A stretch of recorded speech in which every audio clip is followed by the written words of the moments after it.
So it's a great privilege to be here today and to talk to an organisation as fabulous as Leaf. Congratulations on your 21st anniversary.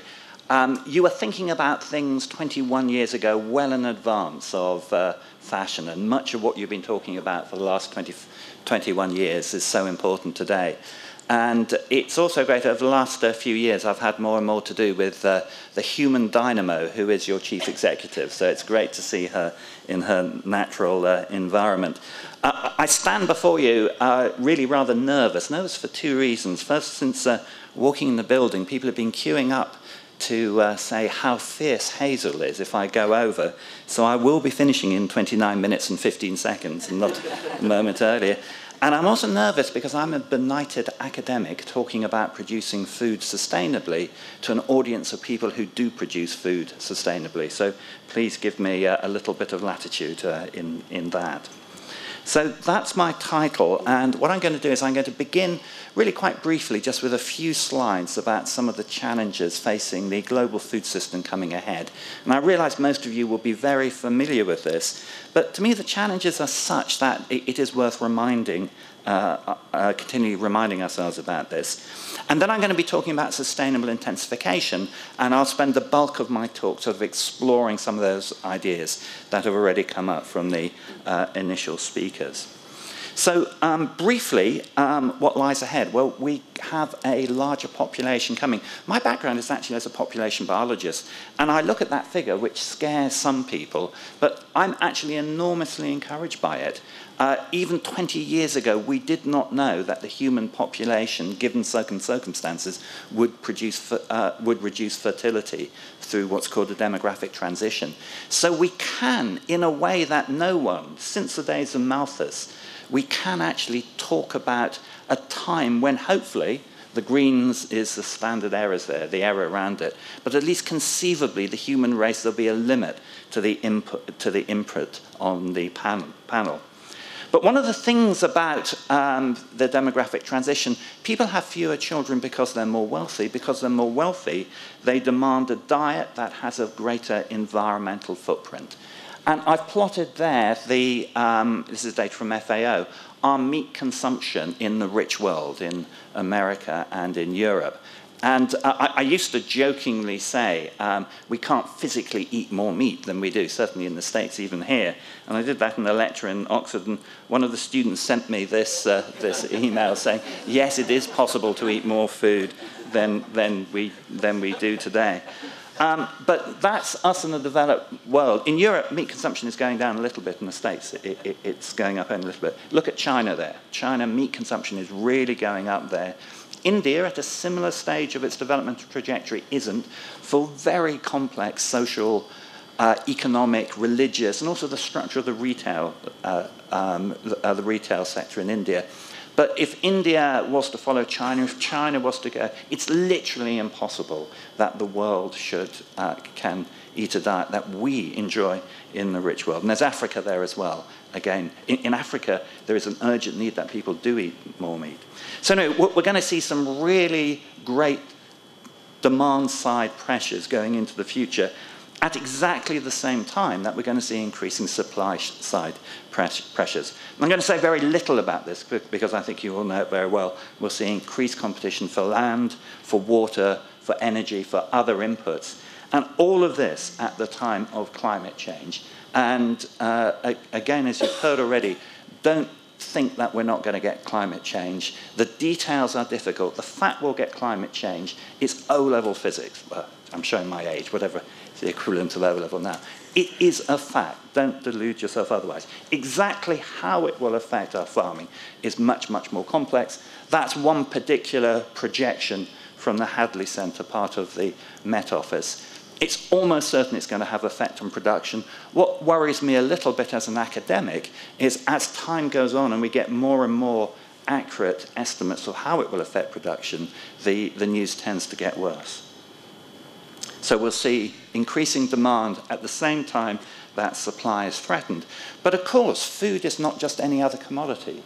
It's not copper or iron or something. We die if we don't have food.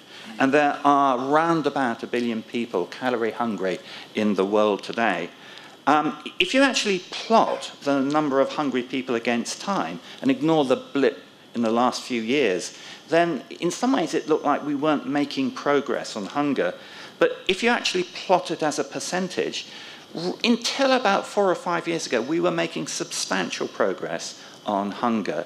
The Millennium Development Goal was that by 2015, only 8% of the world population should be calorie hungry.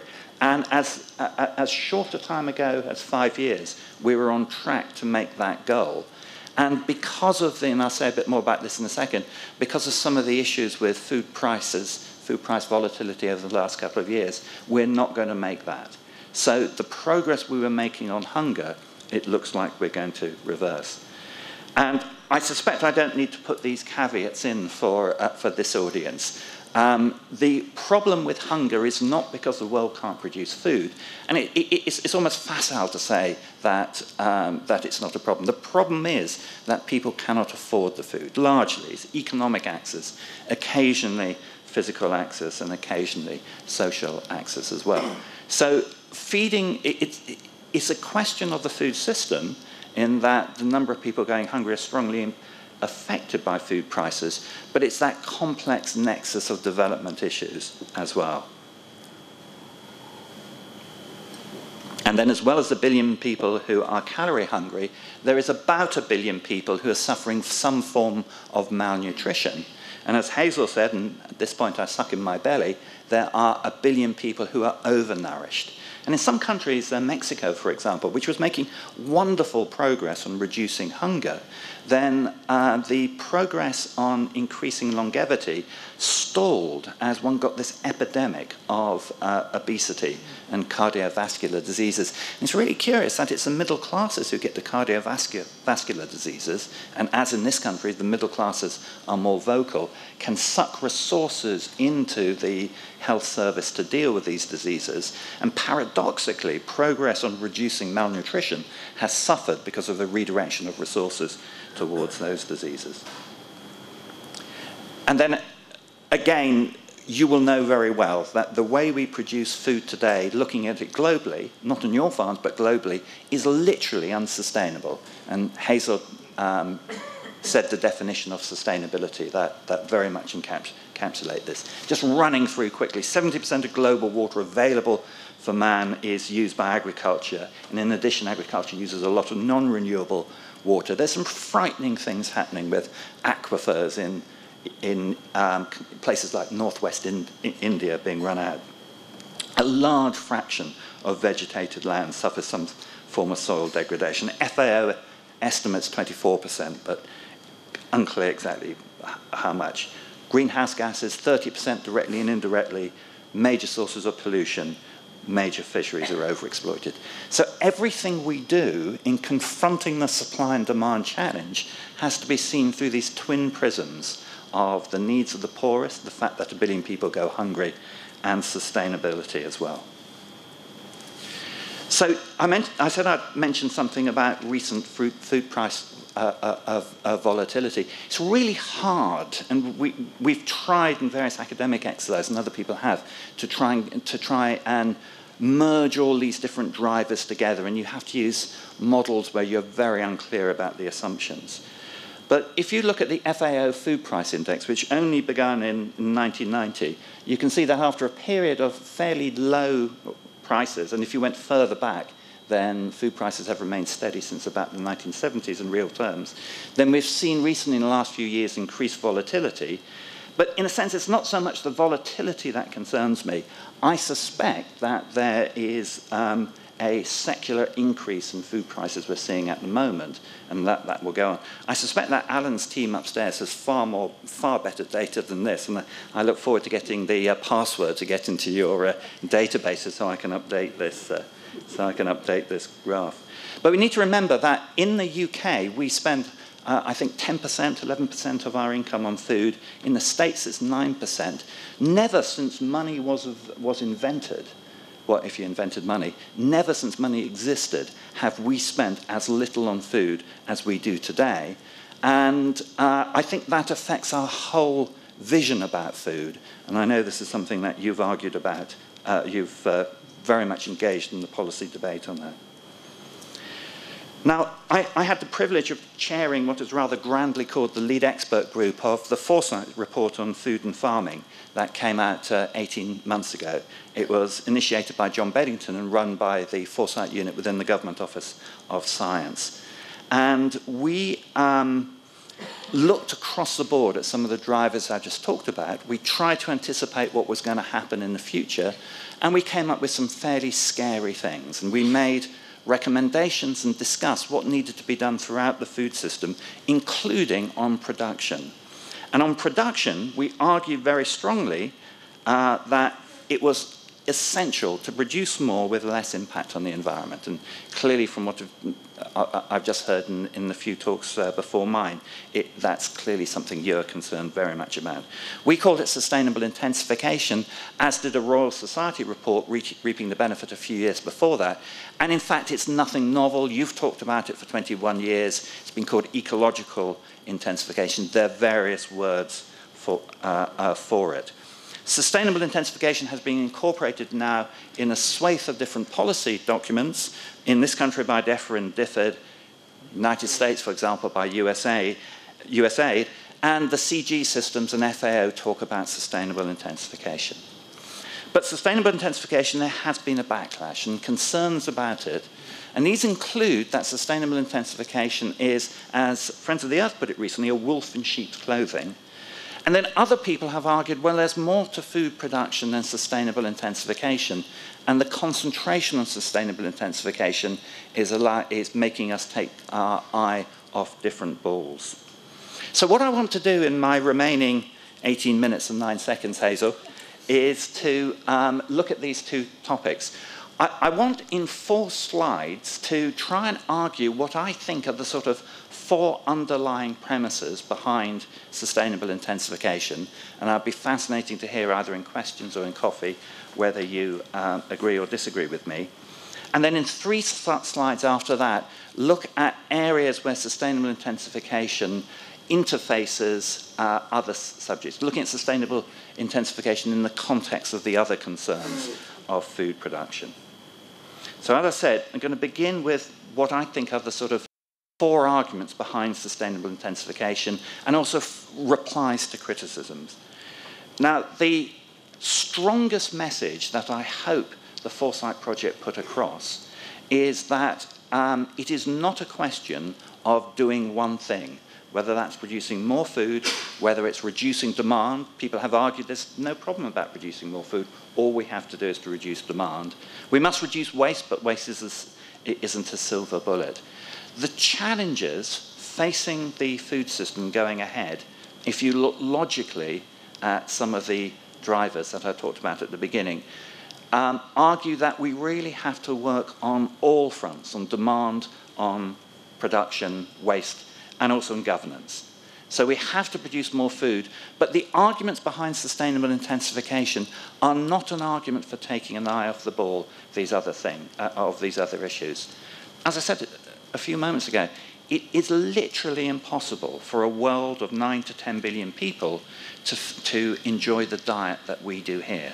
Consumption must be part of the argument.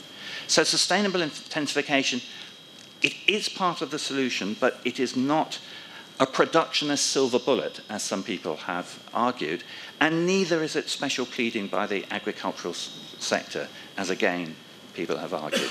So I think a really critical, whenever people argue about sustainable intensification, and I know many of you sort of support the idea, I would strongly suggest that you argue for it in the context of other things. And in fact, one view of it is that one shouldn't be directly trying to increase production now. One should be facilitating the industry to respond more efficiently and more sustainably to the price signals that will reflect increased demand coming into the future. The second argument is that there is very limited new land globally for agriculture. If we're having this discussion 100 years ago, when HSBC was founded and was very active in those days in funding agricultural expansion, then one could increase the area under agriculture. Actually, not much land has been added to agricultural area globally over the last few decades. And yes, one could cut down the Amazon, one could cut down the Congo forests, one could convert wetlands. But the argument in terms of greenhouse gas, as Nick Stern said a few years back, the best way of getting carbon dioxide into the environment is to convert land to agriculture, let alone what it does to biodiversity. So we need to restore land that has become degraded. But we argued in the Foresight report, and I'd argue again very strongly, that globally there is very little new land for agriculture. It may be even that there are other pressures on land, clearly from urbanization, from producing other things, from perhaps producing biofuels. I'll say nothing more about biofuels, because if I start talking about it, people in white coats have to come in and drag me off as a froth at the mouth and things like that. But we have to take these land use issues seriously. If you believe me that there is essentially no new land for agriculture, or little new land for agriculture, and you believe that production is going to be increasing production is going to be part of our response to the food security challenge, then sustainable intensification, it's just a logical deduction from that. Even if you don't like the word, it's a logical deduction from that. And I think if you want to argue about sustainable intensification, you have to argue why those premises are wrong. I think the other thing that concerns people about sustainable intensification is that they see the word intensification. You probably can't see, I've written sustainable intensification there with sustainable in very small letters. Some people see sustainable intensification and only see intensification. And that may be a problem with the terminology, but it is also a problem sometimes with the interpretation. I have seen people argue that essentially sustainable intensification is what we do at the moment, perhaps with a marginal increase in environmental friendliness, or have interpreted sustainability as meaning economic sustainability rather than environmental sustainability. And economic sustainability is important, and come to it later, but we're talking about environmental sustainability here. Sustainable intensification is genuinely radical if taken seriously. We're asking the farming industry to do really new things in the way it produces food, and we're asking the environmental organizations to do really difficult things as well, in realizing that we are going to have to produce production. So it's genuinely radical, it's genuinely difficult for both sides. My background is a population biologist, but also a biodiversity scientist, and there is a lot of biodiversity where we just are going to have to spare land for it. And one of the things that I find attractive about sustainable intensification is it might give us the headroom in order to keep land for biodiversity. And I've just put up there, that's Owen Patterson a few weeks back opening the RSPB Wallasey Reserve, which has got lots of cross-rail mud and things like that. I mean, I think that's a fabulous example of, and I'll come back to this at the end briefly, if we can produce food from existing land, we'll have the space to do other things with land. And finally, with sustainable intensification, and I'd really argue strongly about this, it's a goal, it's not a trajectory. And by that I mean, we know, not perfectly, but we know where we want to be in producing more food and doing it with less effects on the environment. But we don't know the best way of getting there.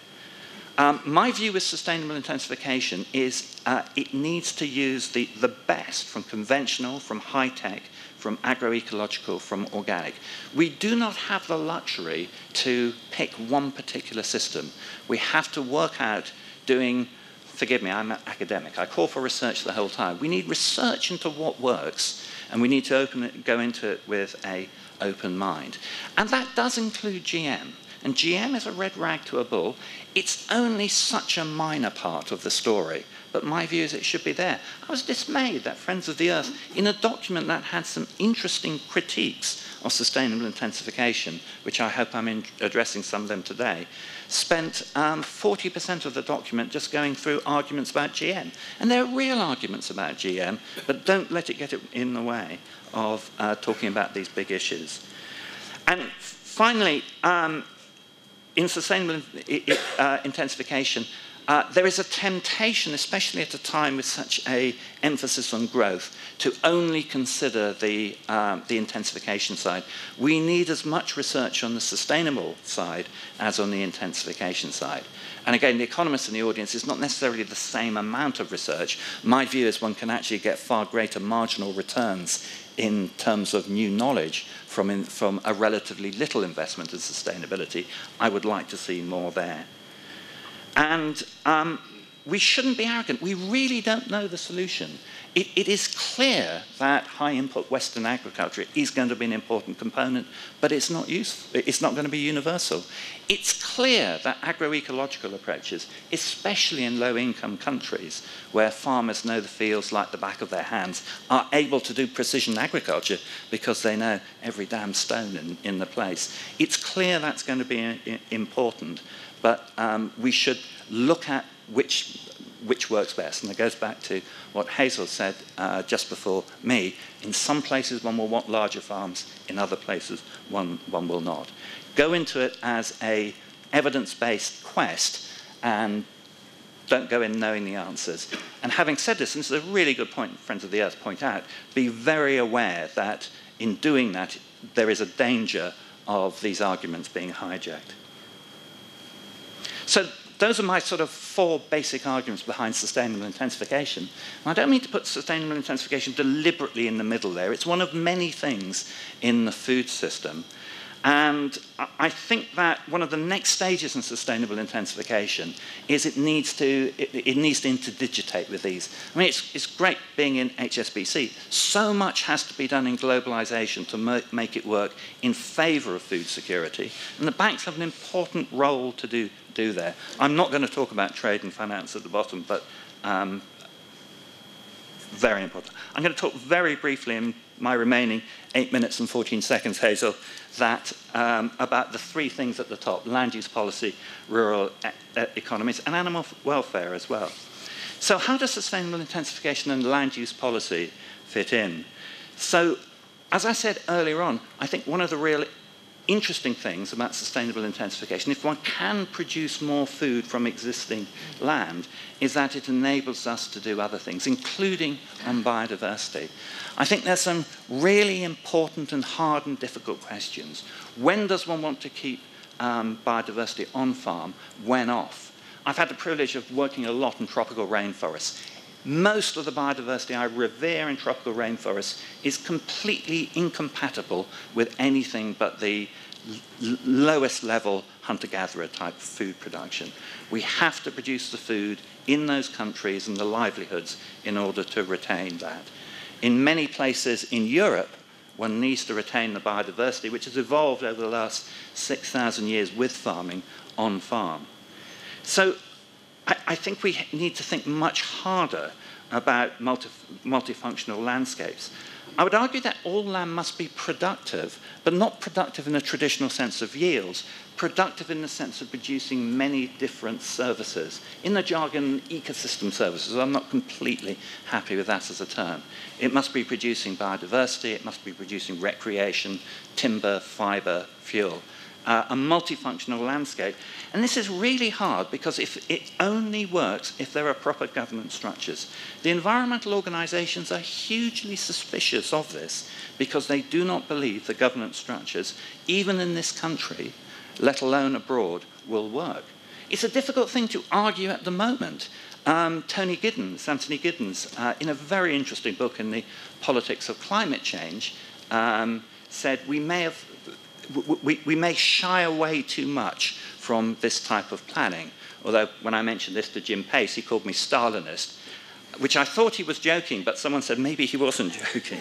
So I think there are interesting political questions there as well. SI and animal welfare. I think one of the really interesting things, and at Oxford, we have a wonderful group led by Marion Dawkins working on animal welfare and actually working with people, especially the chicken breeders there. And once you get through the rhetoric, there is so much that can be done with sustainable intensification and animal welfare. Frequently, we delude ourselves that in many of these policy issues, it's all win-wins. There are some genuine win-wins in animal welfare. But some also hard things. This is Belgian blue, which I hadn't come across a Belgian blue until recently, and I thought it was a bit like a Norwegian blue, but this is a real animal, and it's a mutation that doubles the muscle, and it leads to an animal that is congenitally ill. So there are some real issues with animal welfare. There are some trajectories of sustainable intensification that we probably don't want to do because of animal welfare. But as I said, there are many win-wins. And I do wonder with livestock that to animal welfare people, intensification is such a red rag to a bull that we need a different narrative, a different way of looking at things there.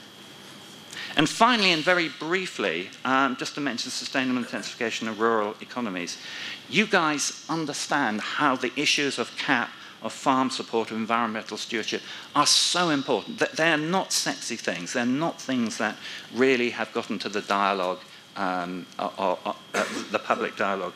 But it's so important that we do it.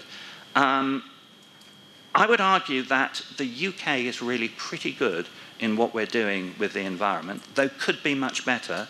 I would argue that we are perhaps not getting our environmental returns on the money we're investing in it, even though I suspect we're doing better than most other countries.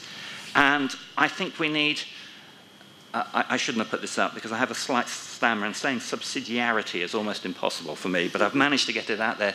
I would argue we need greater, and I won't try and repeat that word, greater ability to act in this country, well, any country within in the EU, to be able to invest. A lot can be done with existing funds to do more for the environment. And it's really hard for both farmers' organisations and for environmental organisations. Understandably, and I don't mean this as a critique, there is a temptation that we all fight the last war rather than the next war. I think we should be looking at what we can do with existing funds that's going into rural support to look at the challenges coming ahead when demand is greater, when perhaps food prices are higher, when it's going to be much harder to protect the environment. So, my conclusions. The food system, I argue, is moving into uncharted waters. The certainties of the last 30 or 40 years, the policy world in which some of the major issues in the rich countries is overproduction. We will be seeing a very different world coming ahead. And an objective look at the drivers that will affect the food system, I would argue, requires that action is needed on all fronts. Yes, production, but that's not an excuse for addressing waste, but don't believe that's the only solution. And the really difficult thing of consumption as well, and governance. Sustainable intensification, I'd argue, even if you want to call it something else, is essential. And I think this is profound challenges to both the farming industry and to the environment movement. I really do think it's profound challenges. I suspect that some of you realise that. I suspect the general farming community, the general environmental community, don't realise quite how profound the challenges is. And I put a link at the bottom to some workshops that Tara Garnett and I have organised at Oxford exploring some of these things. And then finally, whatever you care about outside the food system, I'm a biodiversity nut. Many of you I know care deeply about development in countries. Whatever you care about, if we fail on food, we fail on everything. So it's just so important that these things which are going up the political agenda remain there. Thank you so much for inviting me to talk to you today, and congratulations again on your 21 years.